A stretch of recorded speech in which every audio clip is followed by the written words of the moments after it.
ఈ ప్రపంచంలో ఏదైనా వస్తువు ఏంటంటే కాలం. Time is the most valuable on the earth. Time అనేది కోల్పోతే మళ్ళా మనం పొందొచ్చు. శివాజీ గారికి, కన్జ్యూమర్ రైట్స్ సెక్రటరీ శ్రీనివాస్ గారికి, అదేవిధంగా ఈ ఫంక్షన్ చక్కగా కండక్ట్ చేసినటువంటి విద్యార్థులకు మరియు టీచింగ్ అండ్ నాన్ టీచింగ్ స్టాఫ్కు ఈరోజు శ్రీ బాబు ఎడ్యుకేషన్ ఫ్రెషర్స్ డే సెలబ్రేషన్ శుభాకాంక్షలు. మీకు ఈ యొక్క డే టైం చాలా వాల్యుబుల్. మీరందరూ చాలా చక్కగా ప్లాన్ చేసుకున్నారు. రాగానే చూసాను పిల్లల యొక్క పర్ఫార్మెన్స్ వండర్ఫుల్, చాలా బాగుంది. Energy level wonderful. ఇంత ఎనర్జీ లెవెల్తో మిక్సింగ్ సాంగ్స్, చాలా లైట్ సాంగ్స్ ఇంత ఎనర్జీ లెవెల్తో చేస్తున్నారంటే పిల్లలు 1-2 రోజులు ట్రైనింగ్ చాలా చక్కగా పర్ఫార్మెన్స్ చేస్తున్నారు. నేను చూడగానే చాలా అప్రిషియేట్, చాలా షాక్ అయ్యాను. మా పిల్లలకి డ్యాన్స్ ఉందా, ఇంత బాగా డ్యాన్స్ చేస్తున్నారా, చాలా షాక్ అయ్యాను. థ్యాంక్స్ అమ్మా, చాలా బాగా డ్యాన్స్ చేశారు. అదేవిధంగా పిల్లలు మా భాష స్టూడెంట్స్ చక్కగా డిసిప్లైన్ చూస్తే ఇలాంటి ఫంక్షన్లో చాలా ఫంక్షన్ వాళ్ళు అటెండ్ అయ్యారు. చూస్తే చాలా ఫంక్షన్లో హార్బుల్గా అనిపించింది. అదే మా భాష ఫంక్షన్లో చాలా గ్రేట్గా ఫీల్ అవుతుంది. డిసిప్లైన్గా ఫంక్షన్స్ చేయడం అనేది చాలా గ్రేట్. టైం శివాజీ గారు చెప్పారు, టైం చాలా వాల్యుబుల్ అని. ఇది correct. Time is very valuable, most valuable. అది వెనక్కి తిరిగి ఎప్పటికీ రాదు. కాబట్టి కాలంతో పాటు మనం చక్కగా ముందుకు పోవాలి. మీరు ఇంత బాగా ఈ ప్రోగ్రామ్స్ కండక్ట్ చేసుకున్న హ్యాపీగా ఉన్నారు. అదేవిధంగా రేపు రాబోయే ఎగ్జామ్స్ కూడా బాగా రాసి మంచిగా మార్కులు సాధించి మీ తల్లిదండ్రులకు, మీ చదువుకున్న విద్యాసంస్థలకు మంచి పేరు పెట్టాలని తీసుకొస్తారని నేను కోరుకుంటున్నాను. చిన్న కళ. ఒక ఊరిలో ఒక వ్యక్తి ఉన్నాడు. ఆ వ్యక్తి 10th క్లాస్ పాస్ అయ్యాడు. 10th క్లాస్ ఫెయిల్ అయ్యాడు. ఎందుకంటే వ్యక్తి చదువు కంటే దేవుడి మీద ఎక్కువ నమ్మకం. ఎప్పుడు కూడా చదవకుండా భగవంతుడు ఉన్నాడు కదా అని చెప్పి భగవంతుడిని ముక్తూ ఉంటాడు. ఎగ్జామ్స్ ముందు కూడా భగవంతుడు నువ్వే ఉన్నావు, నేను ఏమి చదవలేదు, నాకు ఏదో రకంగా పాస్ చేసి తండ్రి అని 10th క్లాస్ ఎగ్జామ్స్ ముందు ముక్కుని ఎగ్జామ్ వెళ్ళాలని ఎగ్జామ్ ఫెయిల్ అయిపోయాడు.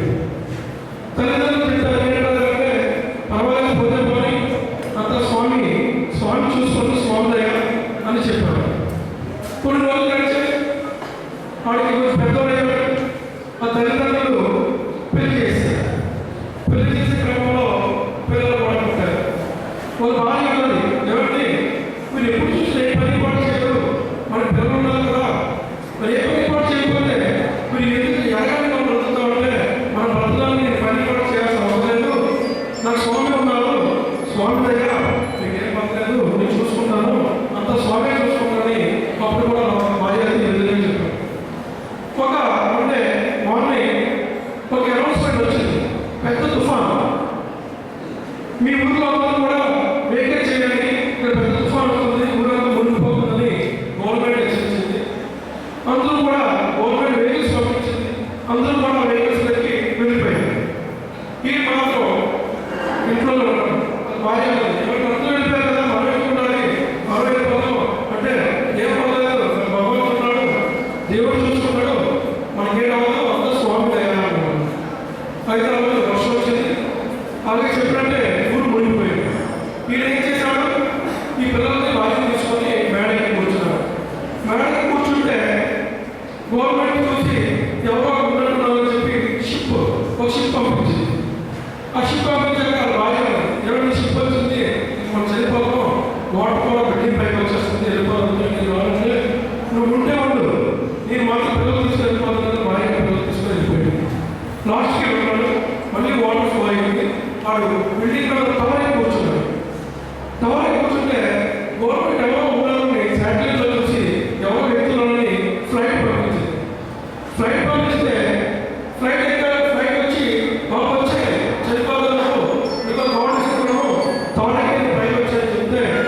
చెప్పి భగవంతుడు డైరెక్ట్ వెళ్ళిపోయాడు.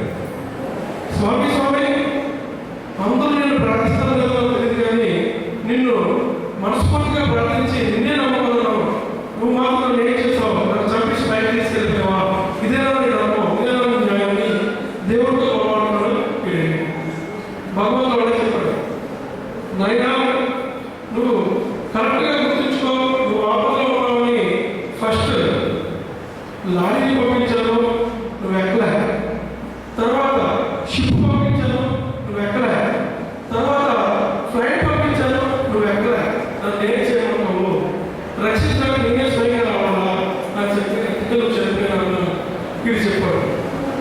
స్వామి మీరు పంపించాలి కానీ నేను తెలుసుకోవాలను అని చెప్పాడు బాధపడ్డాడు. అంటే ఇక్కడ అర్థం ఏంటంటే అవకాశం అనేది దేవుడు డైరెక్ట్గా మనకు ఇవ్వడు, దేవుడు డైరెక్ట్గా రాడు, మనకు ఒక అవకాశం కల్పిస్తున్నాడు. అవకాశాన్ని మనం సద్వినియోగం చేసుకోవాలి. అలాంటప్పుడు మనం గొప్పలో ఉంటాం. ఏ అవకాశం ఏ ఆపర్చునిటీస్ మనం దగ్గర రాదు, మన ఆపర్చునిటీస్ దగ్గరికి వెళ్ళాలి. జాబ్ అయినా ఎడ్యుకేషన్ ఏదైనా ఉంటాయి. కాబట్టి మై డియర్ స్టూడెంట్స్, మీరు ఈ కాలం చాలా విలువైనదని మన సమాజంలో ఎంతో వాల్యుబుల్ విషయం చెప్పారు లజ్జాల గురించి. అదేవిధంగా కొన్ని స్టోరీలు మీరు పక్కన పెట్టకుండా మంచి విషయాలు తెలుసుకొని మీరందరూ కూడా ఈ టైంని అచీవ్ చేసుకొని షెడ్యూల్తో బాగా టైం టేబుల్ వేసుకొని బాగా చదువుకొని మీరు గొప్పలై మీ తల్లిదండ్రులకి మన కాలేజ్కి మంచి పేరు తెస్తారని మరొకసారి ఈ యొక్క సెలబ్రేషన్స్ సెలబ్రేషన్ విషయం చెప్తాను. Thank you.